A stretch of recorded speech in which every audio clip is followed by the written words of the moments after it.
นี้ก็คือเพิ่นเมื่อจากซอนป่าพี่น้อง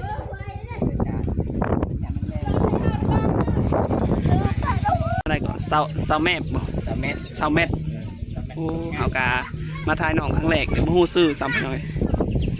16บ่ตอนนั้นว่าซั่นแม่16 เซาแมบตอนนี้16เนาะปีนี้ก็16แล้ว16แท้แล้วอันนี้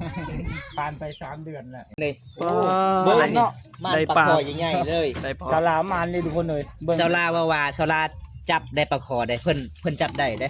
จับเอาเลยเนาะจับเอาเลยคนอื่นนี่จับบ่เป็นเพิ่นน่ะ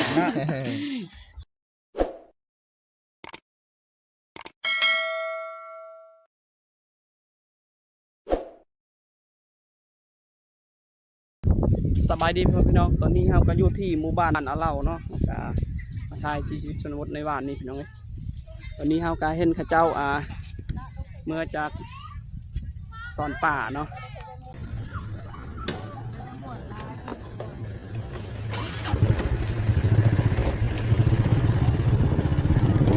เจ้าก็เมื่อแต่สอนป่าเดี๋ยวพี่น้อง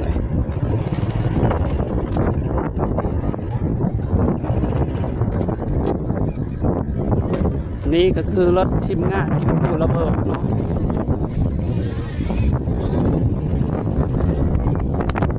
ได้บ่ป่าเนาะ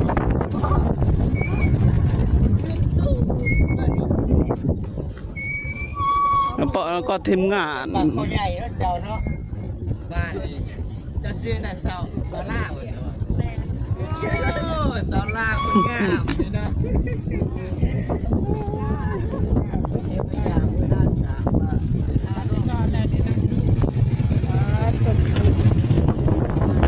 ตุ๊กฟัน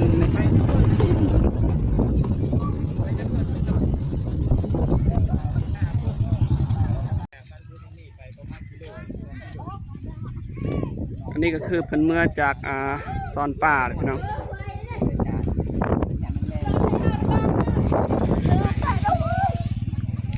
ซอนป่าจากน้องเมื่อมีแต่ผู้สาวพี่น้องเป็นแก๊งเพิ่นไปนี่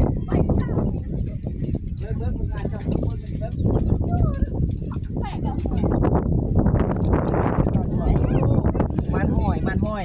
มานห้อยคือล่อ จุด เนาะ นั้นมานเนาะปลาข้อได้ตัวใหญ่เลย2 คนเห็นน้ำกันเนาะนี่คือบ้านน้องสาวแม่ผู้ใดเอาบ่ตากับพี่ยามตอนนั้นก็คือน้องกับพ่อเด้เป็นลายนี่ได้กุ้งกับปลานวดปลาซานได้หรอปลาซิวนี่ลายเนาะปลาซิวเนาะผู้หลายพี่น้องไหนเนี่ยเป็นปลาซิวเนาะแสดงว่ามือเจ้าเมื่อคืนนี้เจ้าบ่ได้ออกกำลังกายเจ้าออกกำลังกายเจ้าแอบเป็นมวยก่อนได้จัดรถปลาคอ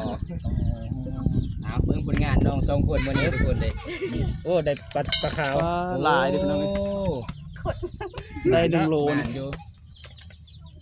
อันนี้ก็คือวิธีหาอยู่หากินชาวลาวเคนนี่นะทุกคนก็คือยามนี้ก็สอนปลูกสอนปลาสิแหละจะไรจะเป็นตามนาตามนองนี่เลยหาอยู่หากินเคนนี่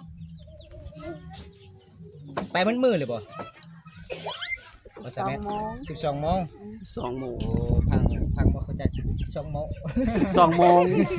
12 โมง12 โมงคนไปเอามาแบ่งกันบัดนี้2 คนเฮ็ดนำกันเจ้ายังคือกระตาเนาะทุกคนอันนี้เป็นบ้านของสาวแม่เพื่อนเจ้าอยู่ใส่เนาะเจ้าซื้อในใด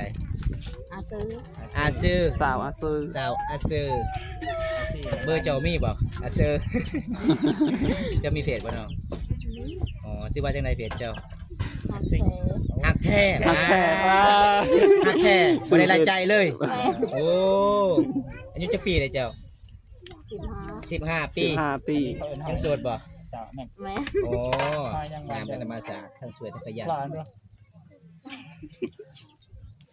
หอยอย่างไรปลาผู้ชายปลาปืดปลาปืดหอยเชอรี่เนาะหอยเชอรี่โอ้มีปลาใหญ่2 ตัวคนละตัวนะตอนนี้เพิ่นกำลังแบ่งปั้นเนาะปลาที่เพิ่นไปซ่อนนี่อ้าวเหรอเก่งเนาะนี่แหละวิถีชีวิตสาวลาวเป็นสาวโสดหาอยู่หากินเก่งเลยทุกคนเลยเห็นบ่อันนี้เจ้าก็มาแบ่งปัน ลังจากนั้นก็คือกินเฮือนไผเฮือนมันให้พ่อแม่กินน้ำเนาะอันนี้คือให้ปลาบนตาเด้อนี่เด้อ เอา เศษแป้ง แบ่งไปแบ่ง เดี๋ยว มา จะ ผู้ห ส นึ่ง ปาร์เสียงดาวหน่อย ผู้หนึ่งหลายผู้หนึ่งน้อยแน่เนาะมาเนาะมื้อนี้ ขวาน ไปหากินแบบนี้เสมอ ไปซื้อ เอา ตอนนี้เพิ่น ก กะ ลับบัดนี้ แบ่งแล้วคนละครึ่ง เอาไปเลยน้องน้องเป็นบ่บันไดนี่สูงเด้อ ทุกคนนี่แหละเดี๋ยวเราที่ชีวิตจริงสาวลาวที่สุด หลังจากเพิ่นน่ะแบ่งปันป่าเพิ่นกะเมื่อเฮ็ดกินเฮือนไผลาวเนาะ บ้านเราน้อยเนาะ บ้านเราอาเราเพาะ อาเราเพาะ แม่นทางนั้นกะเรากุนกี้ โอ้มีสอง บ้านนี้มันมี2บ้าน โอ้ มันอยู่เดียวกันแต่ว่ามันมี2บ้าน โอ้ เนื้อไตเขาเฮ็ดอันนั้น คนต้องเป็นผู้ เอา นี่มีเป็นอย่าง อะไรก็เซาแม่บ่ สามเมตร เซาแม่โอ้เฮากะมาถ่ายน้องครั้งแรกเดี๋ยวมาฮู้ชื่อซ้ำหน่อย ไปอาบน้ำเลยบ่สามเมตรเจ้า ย่าง ย่าง เป็นกับเขา เอ้ยเดี๋ยวเขาอีน้ำก่อนเพิ่นว่าไอ้เอ้ยพากะมาหาอยู่หากินไปแต่12 โมงตอนเที่ยงทุกคน ต้นเลยเขาไม่ได้ไปหาเนาะ โดนแล้วเกือบประมาณ3 เดือน แม่ตั้งแต่หุดเข่า 3 เดือน เดี๋ยวเขาไปนั่นนอกกันข้าวหุดเข่าเนาะ แม่นตาเข้าให้ อันนี้จนยอดจงกราร สงกรานต์ กะ เคยไปเที่ยวจะบ่แกงบ่เคยเลย บ่เคย บ่มีรถบ่หรือว่าผู้บ่าวบ่ให้ไป บ่าวว่าให้ไปเลย บ่มีผู้บ่าวเนาะ ก็จะได้ให้มารอบนี้ยังโสดคือเก่าบ่เนาะ ยังเสือคือ โสดคือเก่า โสดคือเก่าเลยทุกคนเด้อ เศร้า จะให้กินแบบใดนี่จกต้มเอาบ่กินว่าซุปกินดิบเลย กินดิบจะกินหลายเนาะเป็นพยานหลายเลย เราเป็นเองขยันเนี่ยหาเองเฮ็ดเองเฮ็ดกับข้าวเองเองยืนหาอยู่หากินเอง 16บ่ตอนนั้นบ่ซั่นแม่ เศร้าแม่น ตอนนี้16เนาะ ปีนี้ก็16เลย 16แท้แล้วอันนี้ ผ่านไป3 เดือนแล้ว 2022นัดเลยบ่ใส่2026คือ16อ๋อ2027คือ17 ว่าอันนี้2025ได้2026แล้ว 16 ปี 16 ปี นี่แหละไปตอนนั้นน้องข้าหุดเข่า น้องกำลังหาเกมเฮ็ดกินได้พี่น้อง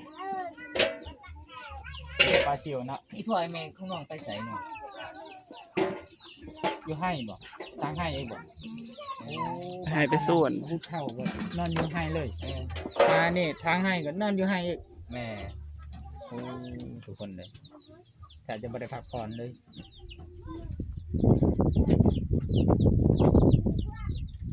วิธีหาอยู่หากิน นี่คือวิถีชีวิตสาวลาวพี่น้องเอ้ยหาอยู่หากินกะ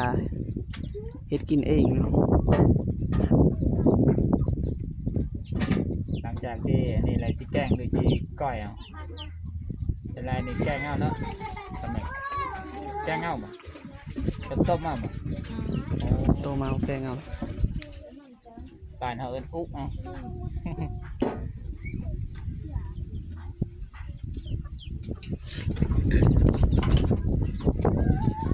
มายามใดบ่เคยเห็นพ่อแม่น้องจักเถื่อทุกคนเลยอยู่ให้ตลอดเลยโอ้ปีนี้ได้จักสอบแล้วเขา น้ำ ให้ จิ้มเลยดีบ่ฮะน้ำจิ้ม ได้จักสอบของเขานะเขาให้ปีนี้เพราะฉะนั้น กินคน บอกว่า ป่าไว้อยู่ให้แล้วว่า น้ำจะไปตักแต่เมื่อเช้านี้ เวลาจะไปน้ำกัน อันนี้ก็คือเป็นเอื้อยของ นอนน้ำกัน สาวเม็ดเนาะ หมู่น้ำกัน เพิ่นกำลังสิไปตักน้ำดื่มหรือว่าน้ำกินพี่น้องเอ้ยอยู่นี่ คือบ้าน อยู่ซีหรือว่าอยู่น้ำบ่อที่ว่ามันออกตามธรรมชาติ นอนคู่กัน อันนี้ก็คือกัน แล้วก็มีเด็กน้อย นอนกันไปกันมันเลย มาเล่นอยู่เฮือนเพิ่นก็หลายคน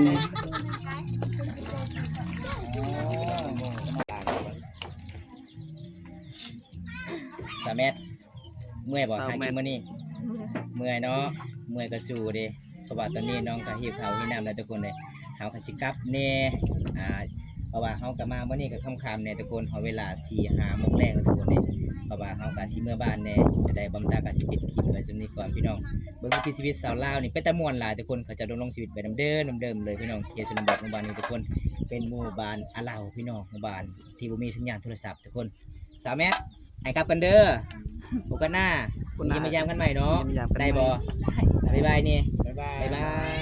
ย น้องก็คือสิหิวข้าวอยู่เนาะ แม่น้องหิวข้าวแล้ว ที่จะไว้จำนี้ทุกคนเนี่ยชวนน้องประมาณน้องไปที่เขาไปหาอยู่หากินแล้วมื้อหน้ามาใส่ที่พาเด็ก เจ้าซื้ออันไหนน้อง เจ้า สาวบุญตาบ่ซื้ออันไหนเจ้า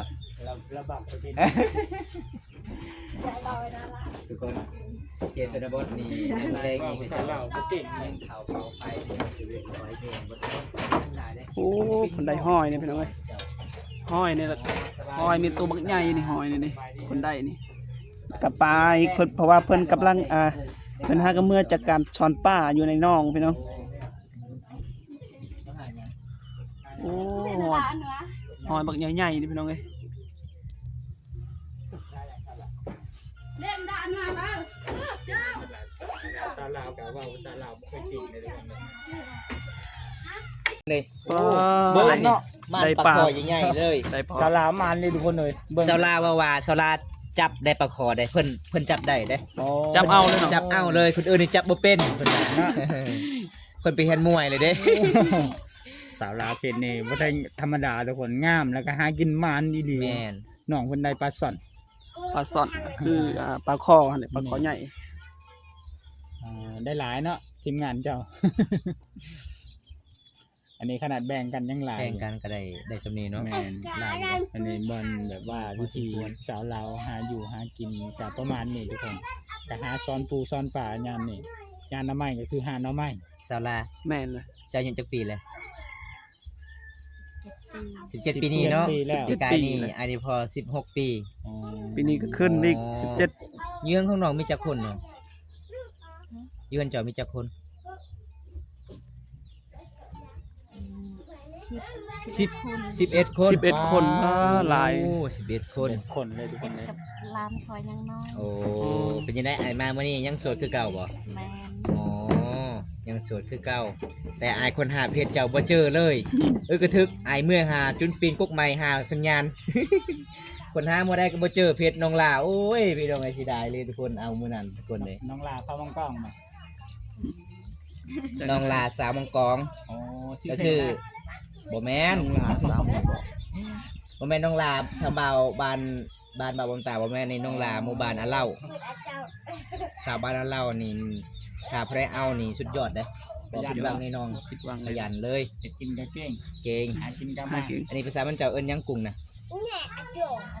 อาช่วม อาซวม มัน สู้ ก็มาเชิดป่ะ อ๋อคันป้าเด้ อันนี้ก็ซาซาด เออแมงเงี้ยว กา แมงเงี้ยวภาษาบางคอยเอิ้น มันจะง่ำบ่ แมงง่ำ โอ้ ดาซาซาด สังเสริญเนาะ อันนี้ดาจ้วมอย่างนั้น จอม ปลาซ่อนปลาซ่อน อ๋อเบิ่งทุกคน ปลา สุด ค ย อ อด ใหญ่ หลายเลย ตัวบักใหญ่สำ เฮ็ด เข็ ได้ ม นี่ สำขา สะเอาหรือว่าไปสอนเนาะ ซ้อน ซ้อนเอา ซึ่งมุ่ง แม่ โอ้ ขาดเลยมุงเจ้า พอ แสดง จับเอา ว่ปลทูแล้วอันนี้ บ่ได้ขาดเนาะถ้าขาดนั่นก็บ่แม่นปลาเลยอันนั้นน่ะ ได้ ต่อไม้โลด มันจะได้ช่องโตพุ่นน่ะ สองโตบ่ สองตู้ ช่องโต อันนี้แบ่งกันคนละตัว อืมเก่งถ้าบ่ได้เอาสาวลานี่บ่ผิดหวังเนาะทุกคนเด้รอง50ล้าน60ล้านไฮโลดพี่น้อง อืม เพิ่นหากินนี่เก่งสุดยอดเลย เมียานี่ไม่ต้องเฮ็ดหยังเลยเนาะ แม่ สุดยอดอันนี้ปลากระเดินในเพิ่นปลายังอยู่บ้านเดิน ปลากระเดิดคือกันเนาะ ปลากระเดินคือกันบ่ ก็ แม่ คือกัน อ๋ออยู่บน เขาว่าก็คือว่าภาษาลาว เว้าตามนั้นเลยได้ยินทมิตเขาเว้าในนั้นก็เว้าตามนี้ ตะกี้ก็บ่มีบ้านเฮา บ่มี เด้ นี่มันขึ้นมาใหม่ เออ ๆประมาณ5กา6 ปีนี่แหละเห็น แม่ ปลาตัวนี้ทมิตมันบ่มี ฝั่งไทยเพิ่นปลากระดี ปลาก็ดี แม่น กินแล้วดีเลยวะ ดีเลยเด้ ดีเจ็บดีไข้ แบบปลาชิลิปก็คล้ายๆแบบนี้เองนะแต่ว่ามันตัวใหญ่กว่านี้ ปลาสลิปก็มี มีแต่มันตัวใหญ่กว่า โอ้ แต่ว่าก็คล้ายกัน แต่ปลากระดีมันจะตัวน้อยช่ำนี้โลด อืม แต่ว่าปลาชิลิปมันจะใหญ่กว่านี้ แต่ว่าแปลกๆคือกันตัวเป็นแบนอันนี้ก็คือหอยเชอรี่